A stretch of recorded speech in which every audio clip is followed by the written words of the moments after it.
आजमगढ़ और आसपास के क्षेत्रों के लोगों के लिए एक बड़ी खुशखबरी है। वाराणसी आजमगढ़ गोरखपुर रेल मार्ग का फाइनल लोकेशन सर्वे आखिरकार पूरा कर लिया गया है और अब रेलवे ट्रैक बिछाने का कार्य जल्द ही शुरू होने जा रहा है। वर्षों से इस रेल मार्ग की मांग उठ रही थी और अब यह सपना साकार होने जा रहा है। इस रेल मार्ग की मांग आजमगढ़ की जनता 1956 से कर रही थी, जब तत्कालीन सांसद कालिका सिंह ने वाराणसी तक रेल ट्रैक बिछाने के लिए पहल की थी। समय समय पर सर्वे तो हुए, लेकिन काम आगे नहीं बढ़ सका। परंतु अब वर्षों के संघर्ष और इंतजार के बाद इस परियोजना को हरी झंडी मिल गई है। रेल लाइन का फाइनल लोकेशन सर्वे पूरा हो गया है और जहां से रेल लाइन गुजरेगी वहां पत्थर गाड़ने का कार्य भी कर लिया गया है। यानी अब रेल ट्रैक बिछाने का काम जल्द ही शुरू होगा।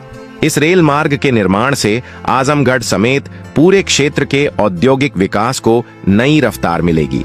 इससे खास तौर पर मुबारकपुर का रेशम उद्योग, निजामाबाद की ब्लैक पॉटरी, रानी की सराय और अतरौलिया का जूट उद्योग को बहुत फायदा होगा। रेल सेवा शुरू होने से व्यापार और परिवहन आसान होगा, जिससे स्थानीय कारोबारियों और उद्यमियों को जबरदस्त लाभ मिलेगा।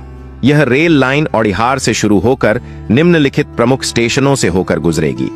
महनाजपुर, सरवनपुर, बहलोलपुर, चकेरा, तरवां, बड़कापुरा, मेहनगर होते हुए रानी की सराय में मिल जाएगी।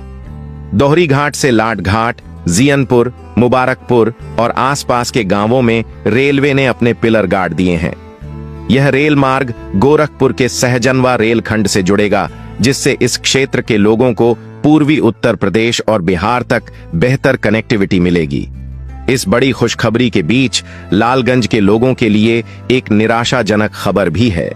वर्षों से लालगंज क्षेत्र के लोग भी इस रेल परियोजना में शामिल किए जाने की मांग कर रहे थे, लेकिन दुर्भाग्यवश लालगंज को इस रेलवे लाइन में नहीं जोड़ा गया। इससे स्थानीय लोगों की उम्मीदों को झटका लगा है। अब जब रेलवे ने पिलर गाड़ने का काम शुरू कर दिया है, तो यह साफ संकेत है कि रेल लाइन बिछाने का कार्य भी जल्द ही शुरू होने जा रहा है।